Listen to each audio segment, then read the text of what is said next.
अस्सलाम वालेकुम, मैं हूं आसिम तारड़ एडवोकेट। इस वीडियो में मैं आपको बताऊंगा कि यहूदी लोग इतने अमीर क्यों हो जाते हैं और हमारे नबी पाक सल्लल्लाहु अलैहि वसल्लम की तालीमात पर और हमारे दीन पर कौन अमल कर रहा है और कौन अमल नहीं कर रहा।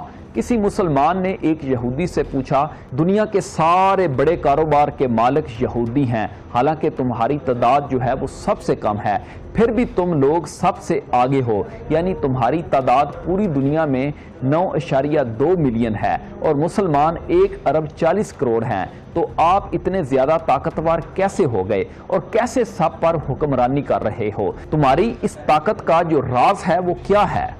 तुम्हारी कौम में कोई इंसान भीख नहीं मांगता। तो इस पर यहूदी ने जो जवाब दिया वो आप सबको चौंका कर रख देगा। वो जवाब जरा सुनिए। उसने बताया कि हम अपनी जिंदगी इन 3 असूलों पर गुजारते हैं। नंबर 1, हम अपनी जिंदगी इल्म हासिल करने में लगा देते हैं। नंबर 2, वो कहते हैं कि हम अपने बच्चों को बचपन से ही बिजनेस करना, तजारत करना सिखाते हैं। हम बच्चों को किसी की गुलामी और नौकरी करने से बचाते हैं, बच्चों को कारोबारी बनाते हैं। नंबर 3, हम अपने अंदर भाईचारगी पैदा करते हैं, एक दूसरे को सपोर्ट करते हैं।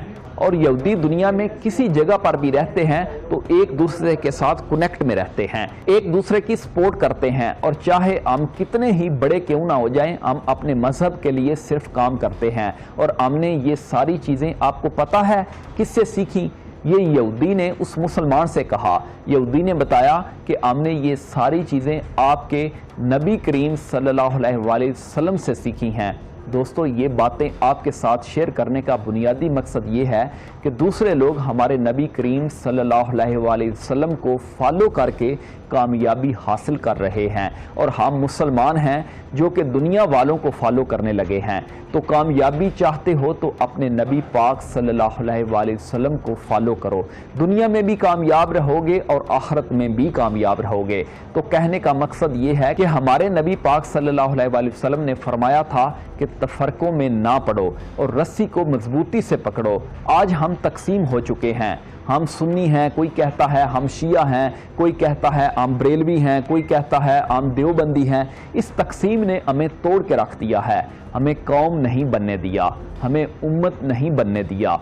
वजह क्या है कि हमारे रिमोट कंट्रोल कहीं और से ऑपरेट हो रहे हैं। जो हमें रिमोट से ऑपरेट कर रहे हैं उनका बुनियादी मकसद यही है कि इनको डिवाइड करो और इन पर रूल करो, इनको तकसीम कर दो और इन पर हुकूमत करो। जो तीनों बातें उस यहूदी ने बताई वो हमारी इस्लामी तालीमात से उन्होंने सीखी।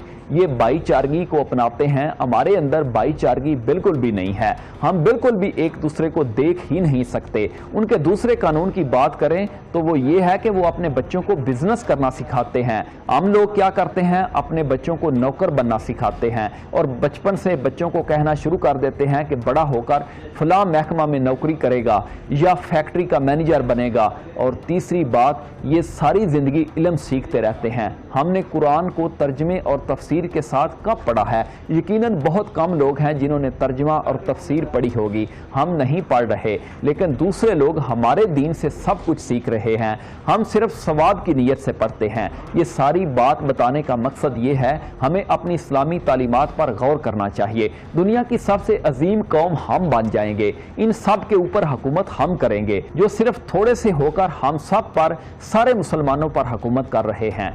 अमरीकी लिखारी ने दुनिया की 100 बाअसर शख्सियात के ऊपर जब किताब लिखी तो हमारे नबी पाक सल्लल्लाहु अलैहि वसल्लम का नाम पहले नंबर पर लिखा। जो काफिर हैं, गैर मुस्लिम हैं, वो हमारे दीन और हमारे नबी पाक सल्लल्लाहु अलैहि वसल्लम की तालीमात पर अमल पैरा हैं और हम में से बहुत से लोग नबी पाक सल्लल्लाहु अलैहि वसल्लम की बताई गई तालीमात पर अमल नहीं करते। और जो गैर मुस्लिम हैं वो अमल करके इस वक्त बहुत कामयाब हैं और तरक्की याफ्ता मुल्क बन चुके हैं और दुनिया पर हुक्मरानी कर रहे हैं। जापान दुनिया में ईमानदारी के लिहाज से पहले नंबर पर है और हम इंसाफ में भी 130 تیسرے نمبر پر ہیں۔ جو غیر مسلم ہیں انہوں نے ایمانداری، انصاف، بھائی چارہ، سچ بولنا، یہ ساری باتیں جو ہیں وہ ہمارے دین سے سیکھی ہیں، جبکہ ہم اپنے دین اور اپنے پیارے نبی پاک صلی اللہ علیہ وآلہ وسلم کی تعلیمات پر عمل نہیں کرتے اور اس وقت ذلیل ہو رہے ہیں۔ اگر ہم اپنے دین کے بتائے ہوئے راستے پر چلیں گے تو کوئی ہمیں شکست نہیں دے سکتا۔ اجازت دیجیے، اللہ حافظ۔